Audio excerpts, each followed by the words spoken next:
Nitin, Professor Vaish, thank you very much for joining us.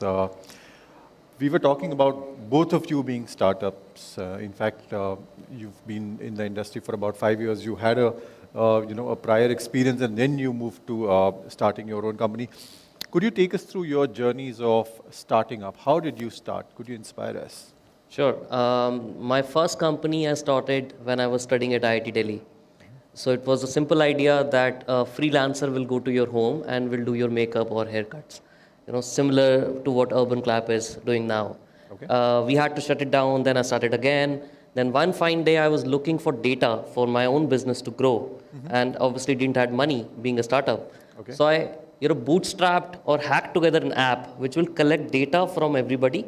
Okay. And give it back to the community. So it was like a contact outsourcing, crowdsourcing kind of database. Right. So we didn't intend it to start this company that we now have called as EasyLeadz, but we accidentally made it because we were looking for data for our own business. Okay. That's how I started, and we made multiple products.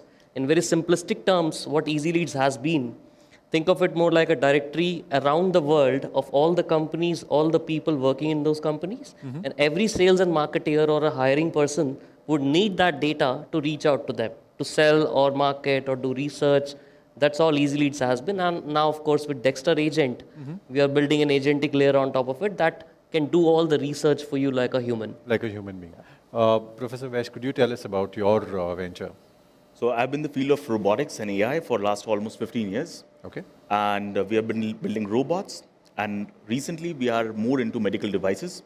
So we are into deep tech into medical devices, which includes ventilators, robotic arms, and a lot of AI solutions to make the critical care much more easier.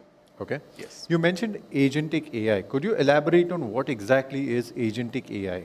Sure. It's a new term we've heard today. Yeah, and a lot of buzzwords around it. Absolutely. So, in very simplistic terms, let's say everybody here goes to Google, and we used to type that, okay, Google, find me best restaurants near me. That's a regular AI, because Google already has inbuilt understanding of your location.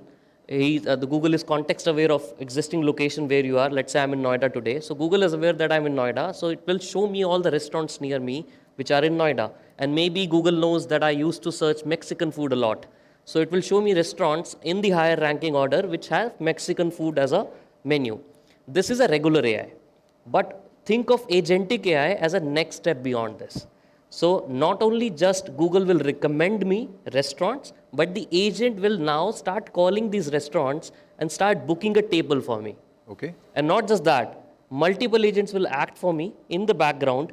Once the table is booked, once the reservation is confirmed, it will book a cab for me from my hotel to arrive me at the right time so that I don't miss the booking at the restaurant. It will also inform my friend who is coming along with me that, hey, this restaurant booking is done. Why don't you come and join Nitin? So this is the agent, which is not just thinking. It is not just reacting to what you want it to be. It is also taking actions beyond what you want it to do. Okay. I'll come back to you more on this specific aspect, but before that, I want to ask you, you're into robotics. Now, what he spoke about is probably a software doing all of this. Correct. Now, you're actually bringing a 3D product in front of us. That's right. Where do you align robotics with what we just talked about? So let's just define agentic AI a little more for the audience.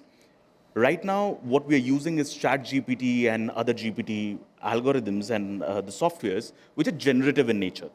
So basically, you give it something and it generates something for you, like an image, maybe a text, maybe video, or something of that sort. Agentic is made out of word agent. So it's an agent for you. It's like a second version of you or maybe an assistant of yours, which does something for you based on what you want it to do. So let's say if I ask ChatGPT or any of the GPT that, okay, which share should I invest in?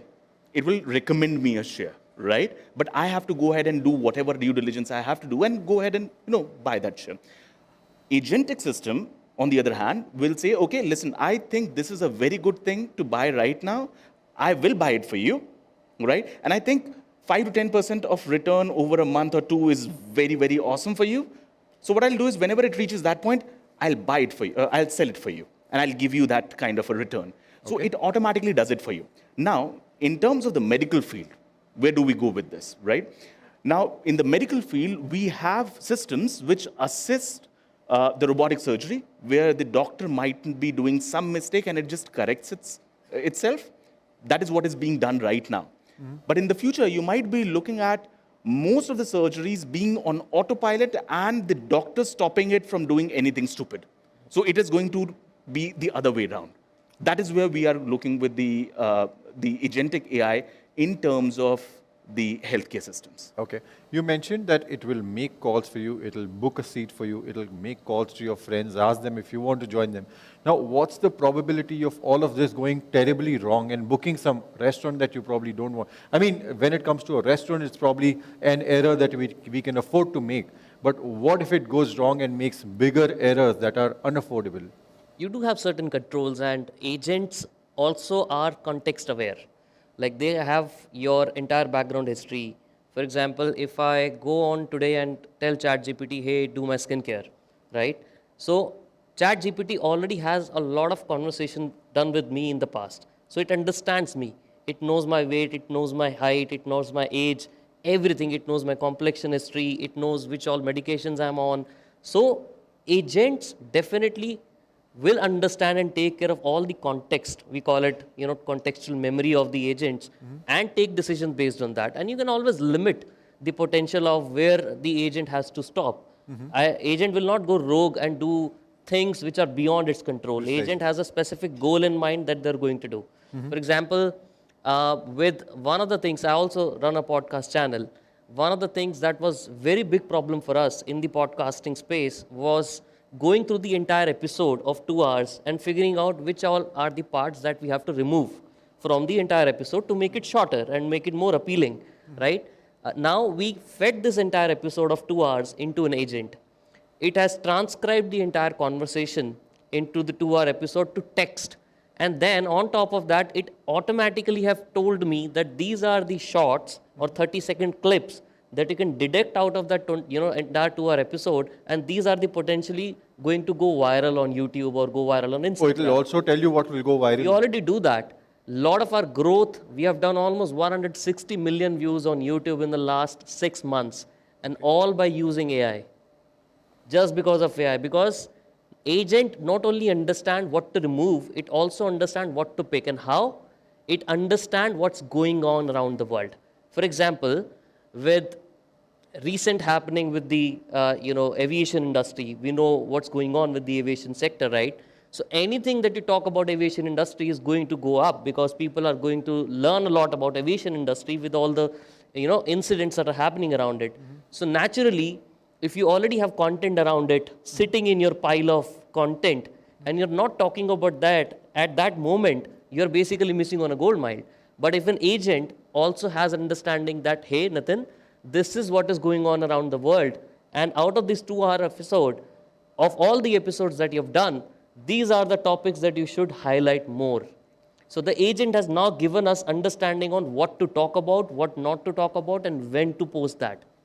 But then, yeah, you want One thing I would like to add over here is, because agent does a lot of things for you, right?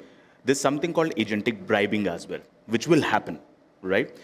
Now, if you ask ChatGPT or any GPT algorithm, okay, I want to book a hotel, right, in this area, it will give you a recommendation. But agentic AI will automatically book it for you. Okay. How about I bribe the system to book a certain type of hotels for a big pool of people, right? How do you do now, you can call it bribing, you can call it marketing, you can call it anything. But now you are not in control of what you're going to do next. That is something we really need to take care about.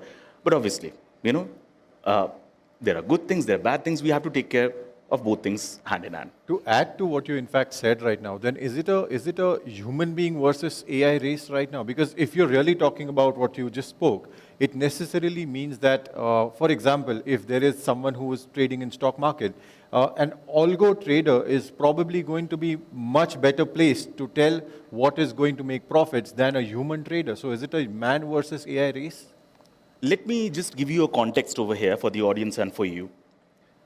Brain of a gorilla is maybe 5 or 10% different than our brain, and not very much different in intelligence. You see where the gorilla is, and used to where we are right now. The AI that we are about to encounter, right now we are way before the AGI, which is the more intelligent form of general intelligence, the localized intelligence that we have. When we reach there, that particular intelligence is going to be multiple times more intelligent than us. Specifically, faster in learning, faster in decision making, faster in everything.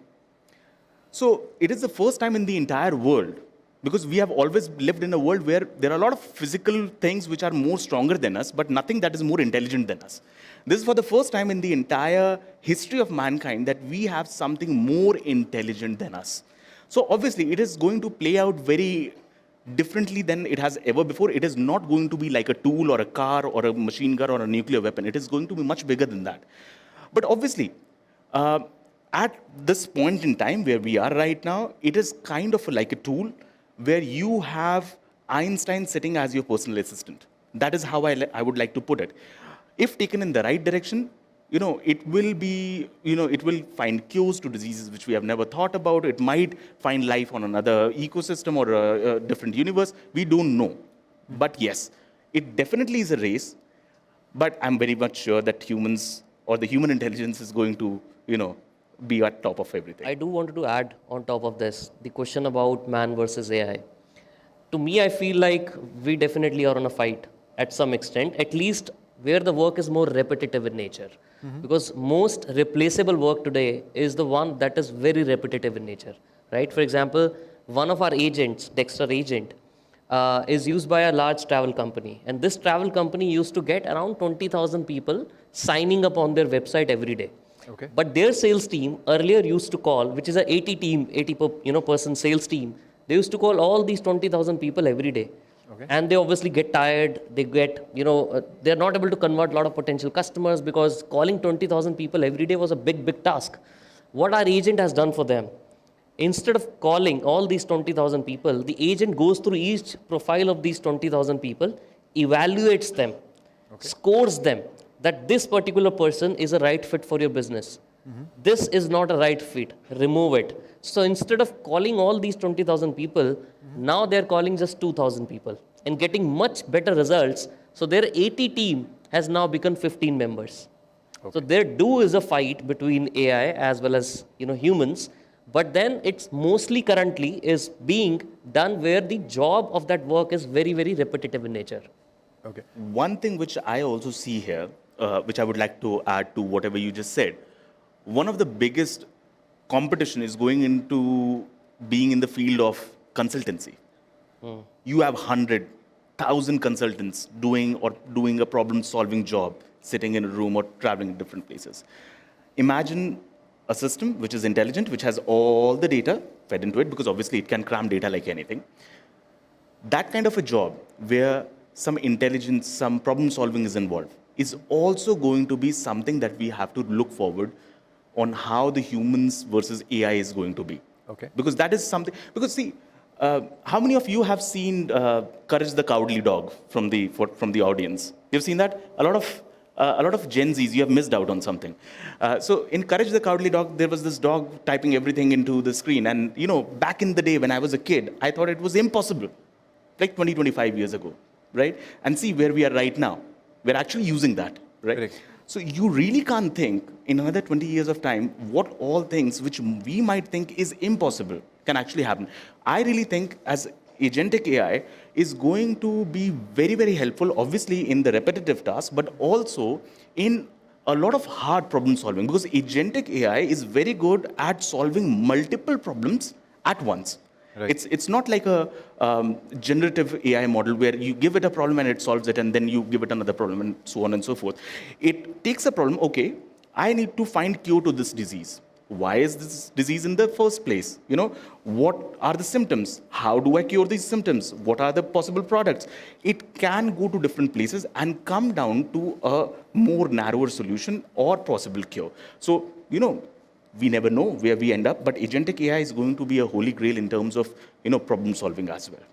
Okay. Now, does this mean that it is going to take away some of the jobs, probably even high-skill job that you're talking about? It is already taking. It is already taking. A lot of so companies the threat is real? In my organization, we used to have roughly around 150 research, highly skilled research people.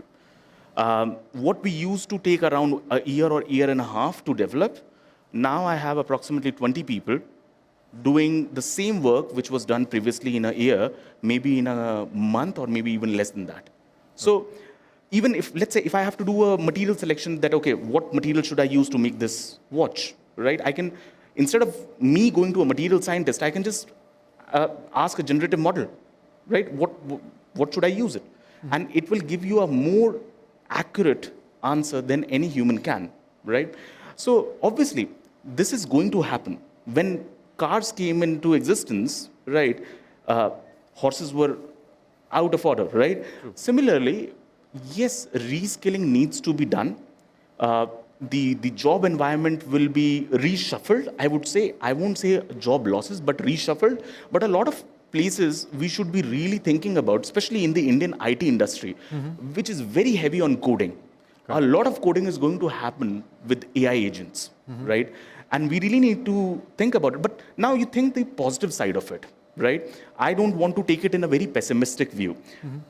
Earlier, watchmaking was limited to Switzerland, right? High-tech technology was limited to Germany. Why? Because they had the skill to execute it. Now skill is being democratized.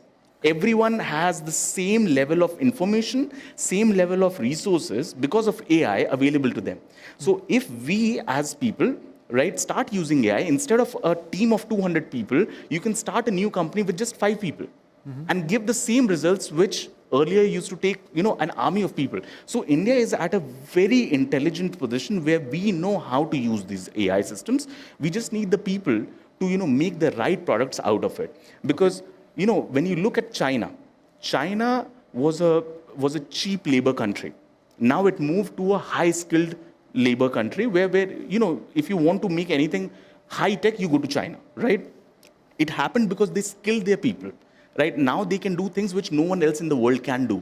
So if we start adopting AI right now to make solutions for the world, we will actually get an edge and we would be at the right place at the right time like we were in 2000s. Right. So this is the moment we need to act on. I'll give you an example which media people will also understand, right? In a different manner. So you organize this event, almost 25, 30 speakers are there in different formats. We all have certain skill set, we all have certain backgrounds, right? Now imagine 2 years down the line, you organize a different event, but over the last 2 years, you have invited thousands of speakers. So you manually cannot track who is doing what, and which scale, which size, which skill set they have acquired, at what stage of business, at what stage of personal life they have, gone to.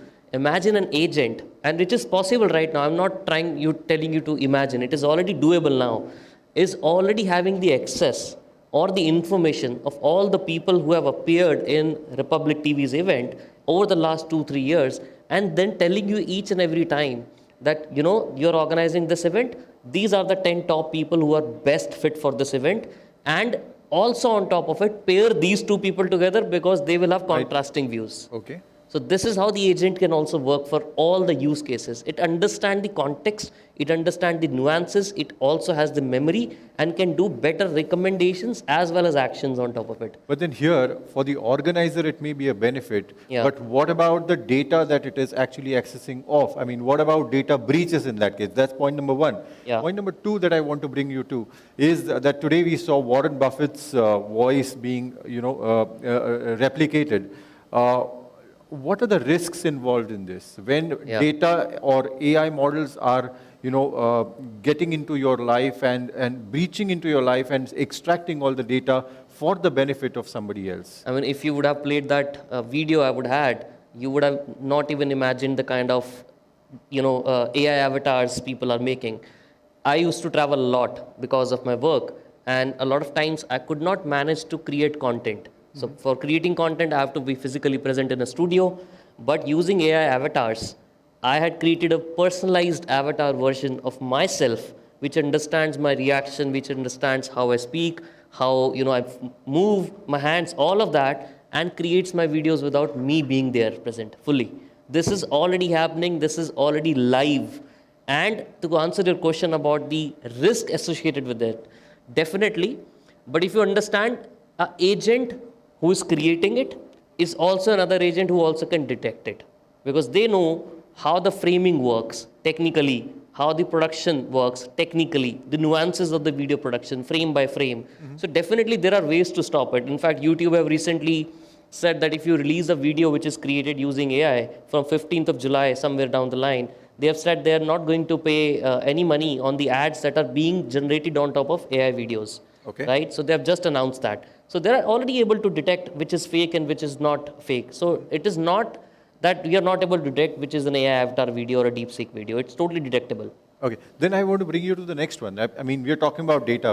All of us have photographs online, and one of the biggest scares, and in fact, we have it in the news recently, is deepfakes. Yes. What is going to happen to that? How risky is that? See, as Nitin just said, that as the technology progresses, the antidote also progresses.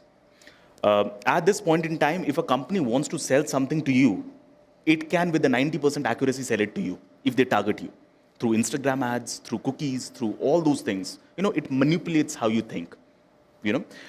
Similarly, when all of this was happening, Apple and other companies came up with ad blockers. That, okay, I will identify which data you are sending to all the advertisers and we'll block it. So it went ahead and stopped, sending you data in. So when the technology progresses, when the negativity actually starts taking over, obviously the positivity also manages it because of the technology itself. So I believe when I talk about the problems with AI, one of the biggest problem is impersonation is there. Then you have the hallucination is there, which we were talking about. So hallucination is a very big problem right now because AI can lie to you in a way that humans just can't. So even if there is a fact which is not true, it can present it to you in a manner that you feel is right. So when agentic AI takes over, it starts writing articles. It starts writing a lot of, it starts publishing a lot of things. And what is AI? AI takes all the data which is available on the internet or off the internet and, makes a summary out of it and gives you that. So when the input is not right, the output can't be right? So we have to really think about, whether we talk about hallucinations, whether it is just on your front or in the publishing area. We have to really think about deepfakes because obviously deepfakes, I'm not very worried about it because there would be tools. There are tools right now to identify deepfakes and, take it off. And, there are obviously, when you talk about real videos versus the AI-generated videos, even you at this point in time can make out, but in future, obviously, you might need tools for that. It will be difficult to identify. Just a concluding question as to both of you is, are we really looking at outsourcing human life to AI models or AI agents, so to say, in the near future? In a lot of areas, yes. And why don't you? Like, if you can enjoy your time on sunset, and while AI is making money for you? Why AI is making money for me? Why not? Okay. Like, I can do better things. I can travel with my family. I can. AI might do that also. No, there's so few things at least still left to the humans to do and to enjoy. Okay. But there are few things that if they can be outsourced, right? Even in the business, you're outsourcing a lot of things to other, counterparts in the world. Think of it the same thing as a replacement of what you're already doing. It's a repetitive work, but instead of a human doing it outside, a better AI is doing it, and that human is doing something else, which is also good for them. Right. One thing which I would like to ask you, why did you not walk to your work today? Sorry? Why did you not walk to your work today? Why did you choose a car or metro or anything of that sort? Because technology has gone further. What it has enabled you is to save time in traveling. It has enabled you to travel farther, right? It has enabled you to do more things while you are traveling. That is technology for you. Right. On the counterpart, people are getting fat because they are not walking. So obviously, when AI comes, you would get a lot of time to do a lot of different things. There would be some drawbacks. You should be ready for it. But obviously, when you give a lot of work to AI, I'm looking at people doing much larger things in life. I'm not looking at people just lying around on the beaches. I'm looking at bigger problem solving, right, bigger things in life. And that's what we have really done. Human species has been very resilient, and we will always be. And what we'll be doing would be more significant than what we are doing right You're now. already- You know what? Before this, there was no question of $1 billion one-person company. Yeah, we just But had now everybody is thinking about opening a company with just one person, but a valuation or a revenue of $1 billion, which is achievable now, and people are working towards it. It was not at all possible before. Wonderful. Gentlemen, thank you very much for giving us time and giving us the positive side of AI and giving us hope. Thank you very much for joining us. Thank you.